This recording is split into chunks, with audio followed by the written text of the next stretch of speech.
Oh dear, it's been reported by the excellent Guido Fawkes website that the Chancellor Rachel Reeves lied on her CV, claiming to have been an economist at Halifax Bank, when it turns out she worked in the complaints department. You heard it right. A Chancellor of the Exchequer caught lying on her CV.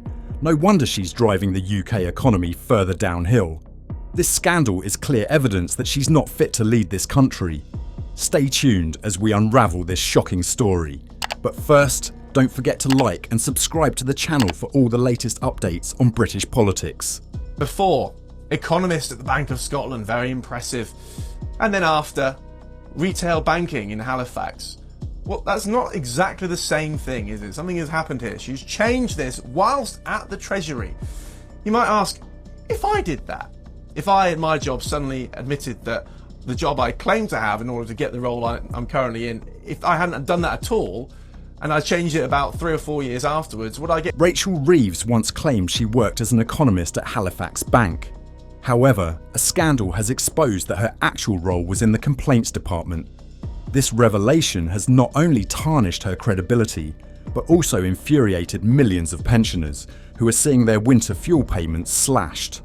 Farmers are outraged over inheritance tax hikes, while businesses are criticising the increase in national insurance contributions for employers.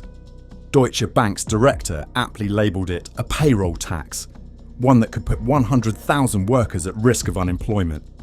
But beyond these terrible policies, the gravest misstep by Starmer and Reeves lies in their pessimistic and gloomy approach to economic forecasting.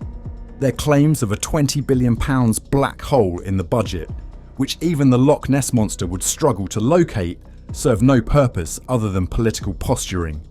These bleak pronouncements are actively harming the economy, with figures showing growth plummeting from 0.5% under Prime Minister Rishi Sunak to a mere 0.1% under Sir Keir Starmer and Rachel Reeves. If this government had a complaints department like Halifax, things might look very different. Last month, accusations of deceit and dishonesty became a defining characteristic of this new administration. The plot thickened when Chancellor Rachel Reeves was accused of exaggerating her time at the Bank of England. In a 2021 interview with *stylist* magazine, she proudly claimed to have worked at the Bank of England for a decade and expressed her deep passion for the role. However, her LinkedIn profile tells a different story, showing she worked at the Bank of England from September 2002 to December 2006. Just 4 years, not a decade as she claimed. 4 years isn't exactly 10, is it? Political advisor Henry Newman even suggested part of that period might have been when she worked as a student.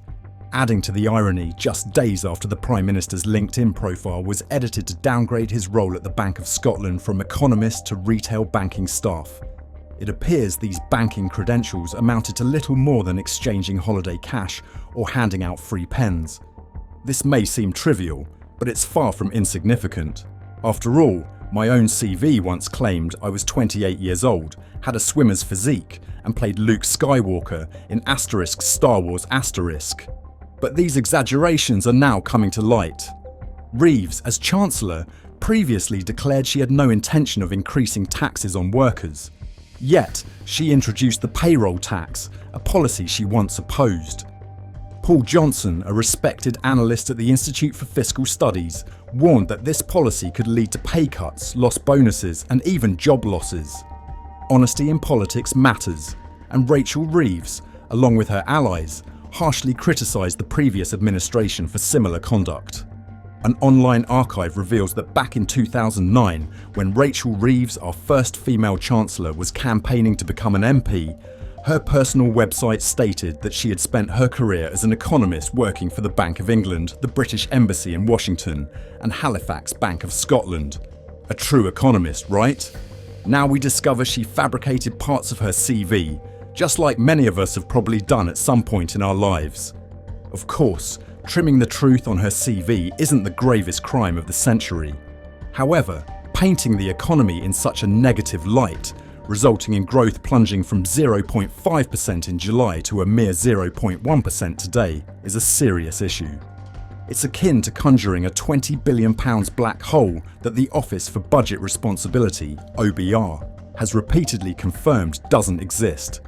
whether due to the previous Conservative government or the aftermath of Reeves's disastrous budget.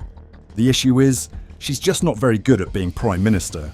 As we've seen, she has less economic experience than the table in front of us. And I think this highlights a broader problem with the Labour Party. It's a recurring pattern whenever they're in power. They're not good at being honest about themselves and their experience, and they're even worse at running the government once they're actually in office. Gordon Brown was a rare exception in this party. A trained economist, he not only understood his job, but was also capable of having a positive impact on the economy. He knew how to deliver on the goals he set. But this was quite unique because not everyone has that ability.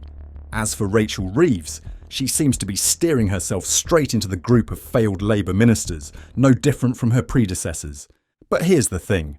Rachel Reeves, or Susie, as some call her, won't hold on to the Chancellor's seat for long. She's simply borrowing time and will inevitably be out of the picture soon enough.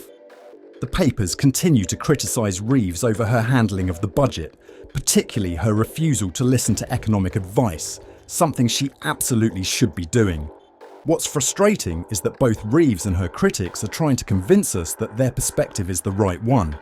And with only 3 weeks until the critical budget announcement, the question is, where is the economy headed in the near future? It's certain that if Labour stays in power for a few more years, until the next general election, the country might see some improvements. Our children wouldn't have to live in porter cabins, like under the Conservatives. We wouldn't be dealing with endless NHS waiting lists either, but the real issue is, where will the resources to fulfil these promises come from? A stable economy is essential for quality schools and an effective public healthcare system. Yet, the Conservatives have left the economy in stagnation. So, what's the real solution? It's also impossible to ignore the allegations being raised against Robert Jenrick. However, one thing is clear. Adjusting the growth forecast from 0.5% to 0.1% within such a short time is a sign of unstable policy riddled with underlying issues. And let's not forget how the budget news utterly disappointed the public. Remember the initial excitement when it was announced? Everyone was hopeful for bold investments and groundbreaking reforms. Yet, it took no time at all for the press to turn on it, bombarding us with criticism, pessimism, and negativity. So what really happened? As soon as the budget details were revealed, numerous flaws came to light. It became apparent that many initial claims had been distorted or misrepresented.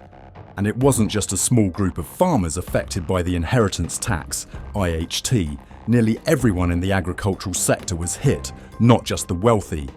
A tax rate as high as 60% is unacceptable and highlights severe inequality. These events demonstrate that drafting a budget is far from simple. However, making a precise judgment on this budget within the next 3 weeks seems nearly impossible. That said, it's safe to say that the current budget isn't a sustainable solution for the economy. While £63 billion is no small investment, we also have to consider the risk of inflation continuing to rise.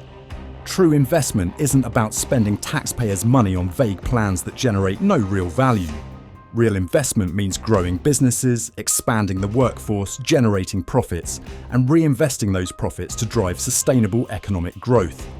On the other hand, increasing taxes and spending on opaque projects only adds more strain to the economy without delivering tangible benefits.